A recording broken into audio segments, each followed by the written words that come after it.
بسم الله الرحمن الرحيم، وصلى الله على نبيه الكريم وعلى آله وأصحابه وأزواجه وذريته ومن اهتدى بهديه واستنى بسنته إلى يوم الدين. رب اشرح لي صدري ويسر لي أمري واحلل عقدة من لساني يفقه قولي.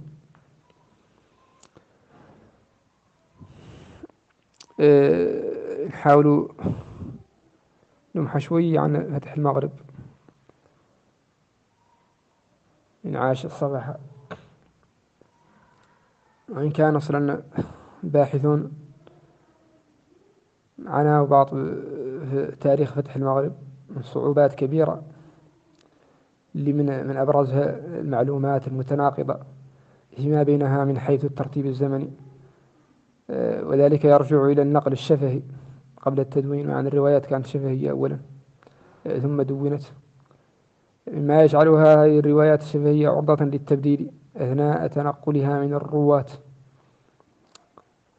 وقد حاول بعض المؤرخين من المتأخرين معالجة ذلك بالمقارنة بين النصوص. المهم أن هذه البلاد، بلاد المغرب، عرفت قديما بأسماء مختلفة. الأغريق كانوا يسموا القسم الشمالي الذي يسكنه العنصر الأبيض باسم ليبو أو ليبيا، بينما يطلقون على الصحراء، بلاد الصحراء، يطلقون عليها بلاد الأحباش السود. إفريقيا معروفة بعض، وهذا اللفظ أطلقه الرومان اللي هو لفظ إفريقيا على الإقليم الشمالي الشرقي من تونس، ويقال إن لفظ إفريقية من كلمة إفري. وقد أطلقه العرب اللي هو إفريقيا ذي بدء على كل ما يلي إقليم طرابلس غربا، وقد اقتصر المدلول على إقليم طرابلس غربا حتى بشاية.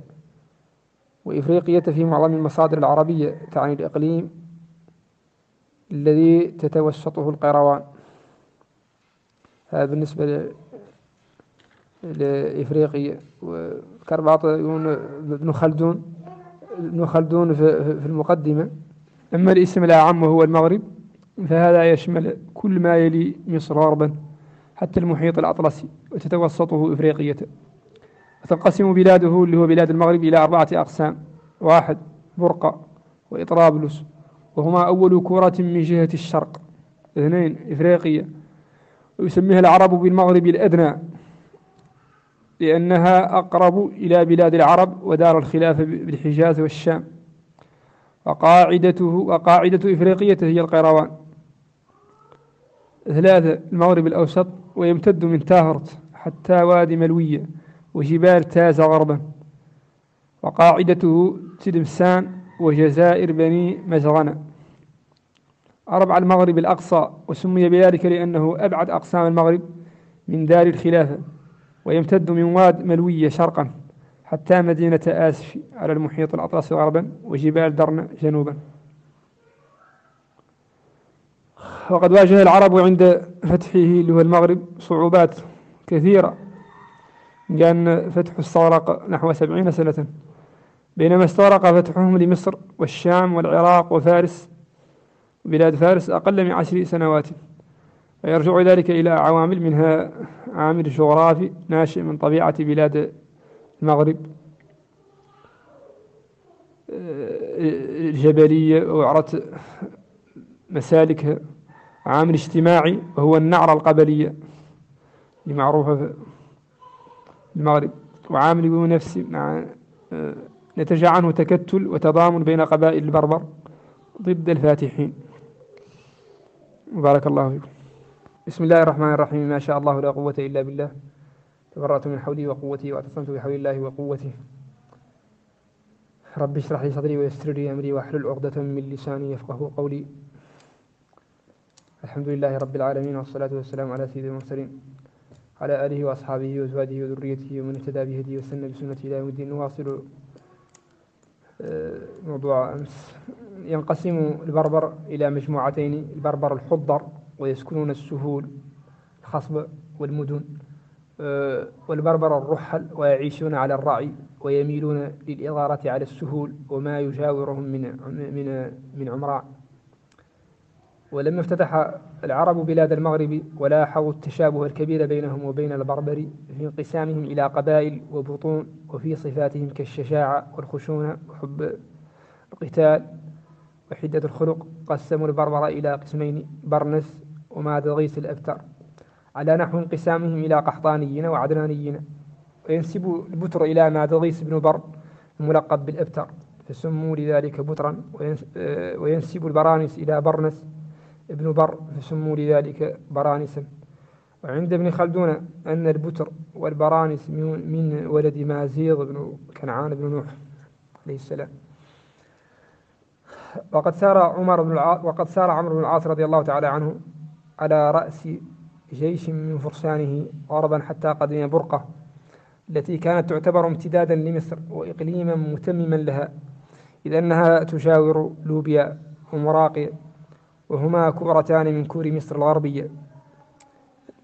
ثم إن برقة وطرابلس قد انفصلتا عن ولاية إفريقية منذ عهد الإمبراطور البيزنطي موريس، وأصبحتا رسميا تابعتين لمصر. ثم إنهما انفصلتا بعد عن مصر، وهو ما حمل عمرو بن العاص رضي الله تعالى عنه بعد أن استكمل فتح مصر من التأهب لفتحهما تأمينا لحدود مصر الغربية من خطر الروم. وكانت أشبه بولاية بربرية مستقلة عن الدولة البيزنطينية، وكان يسكنها بطون من قبيلة لوات البترية، وهي من أكبر قبائل البربر شأنا وأشدها بأسا. ثم إنه صالحهم على نظير جزية يؤدونها إليه. وقد نقل ابن عبد الحكم نقلا عن عثمان بن صالح أن أهل برقة كانوا يبعثون له الجزية إذا حان وقتها. وما إن أتم عمرو بن العاص فتح برقة حتى شرع في فتح طرابلس تمهيدا للدخول إلى إفريقية.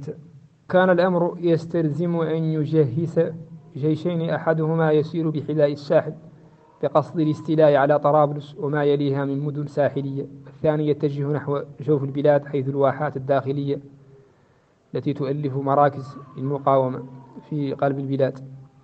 وأهم هذه الواحات واحة فزان، فبعث عمر قائده عقبة بن نافع إلى فزان فافتتحها، ثم واصل زحفه حتى بلغ زويلة.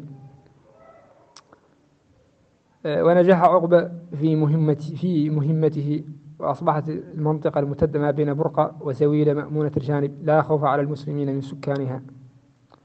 وبينما كان عقبة يفتتح فزان، كان عمرو بن العاص يغزو إقليم طرابلس، فبدأ بمدينة سرت فاستولى عليها، ثم زحف إلى لبد وهي بين برقة وإفريقية، فوجدها مدينة خربة قليلة العمران، ولم يبدي أهلها أي مقاومة بل استسلموا لهم طائعين.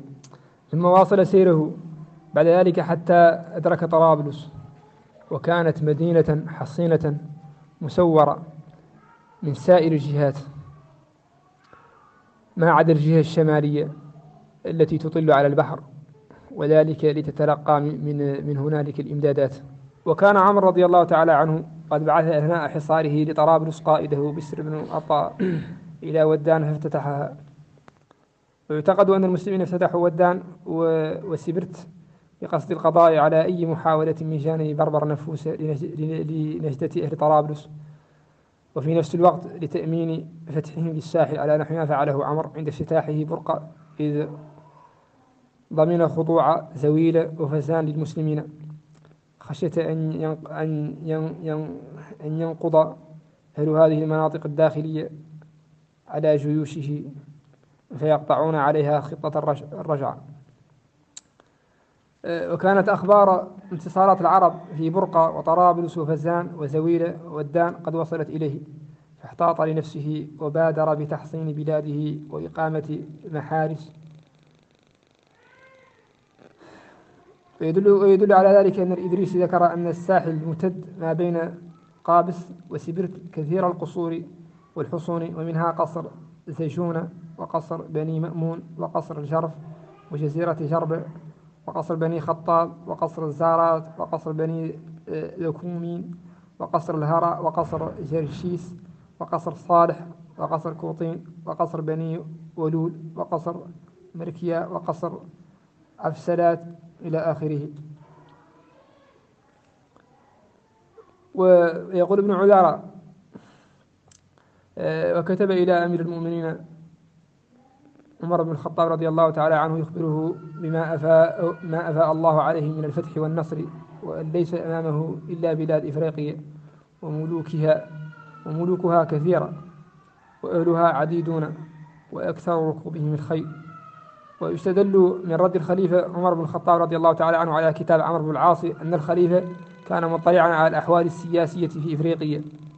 ويقول ابن عذارى وكتب إلى أمير المؤمنين عمر بن الخطاب رضي الله عنه ويخبره بما أفاء الله عليه من الفتح والنصر، وأن ليس أمامه إلا بلاد إفريقيا وملوكها كثيرة وأهلها عديدون وأكثر ركوبهم الخيل. ويستدل من رد الخليفة عمر بن الخطاب على كتاب عمرو بن العاص أن الخليفة كان مطلعا على الأحوال السياسية في إفريقيا، وكان محيطا بثورات أهلها ونكثهم بالعهود وغدرهم بأصحاب السلطان. وكان من الطبيعي أن يرفض عمر رضي الله تعالى عنه طلب عمرو بمواصلة الفتح والتغريب المسلمين في مخاطرة لا يعلم نتائجها إلا الله، فآثر أن يقف المسلمون إلى هذا الحد من الفتوحات. وكتب إلى عمرو قائلا: لا، إنها ليست بإفريقيا، لكنها المفرقة غادرة مغدور بها، لا يغزوها أحد ما بقيت. وقد روى البلادري صيغة أخرى لرد عمر بن الخطاب تدل على معرفته بالشؤون البربري، جاء فيه فكتب إليه ينهاه عنها ويقول: ما هي بإفريقيا، ولكنها مفرقة غادرة مغدور بها، وذلك أن أهلها كانوا يؤدون إلى ملك الروم شيئا فكانوا يغدرون به كثيرا، وكان ملك الأندلس صالحهم ثم غدر بهم، وكان خبرهم قد بلغ عمر. وكان لا بد لعمر من الاستجابة لرغبة عمر في عدم الاستمرار في الفتح، ولذلك اضطر إلى الانصراف عن إفريقية مرغما، فعاد إلى مصر بعد أن أقام قائده عقبة بن نافع على هذه البلاد الصحراوية ببرقة يدعو للإسلام. ونجح عقبة في كسب كثير من سكان البلاد من قبائل وات ونفوس ونفزاوة وهراوة وزواوة، فدخلوا في الإسلام. ثم أصبحت برقة قاعدة لجيش المسلمين في غرب مصر. أما عمرو بن العاص رضي الله تعالى عنه فقد عاد إلى الفسطاط مقر ولايته وظل مقيما بها حتى استشهد الخليفة عمر بن الخطاب والخليفة عثمان بن عفان. وكان أول ما فعله عثمان أن عزل عمرو بن العاص من ولاية مصر، فقلدها لعبد الله بن سعد بن أبي سرح سنة 24 هجرية.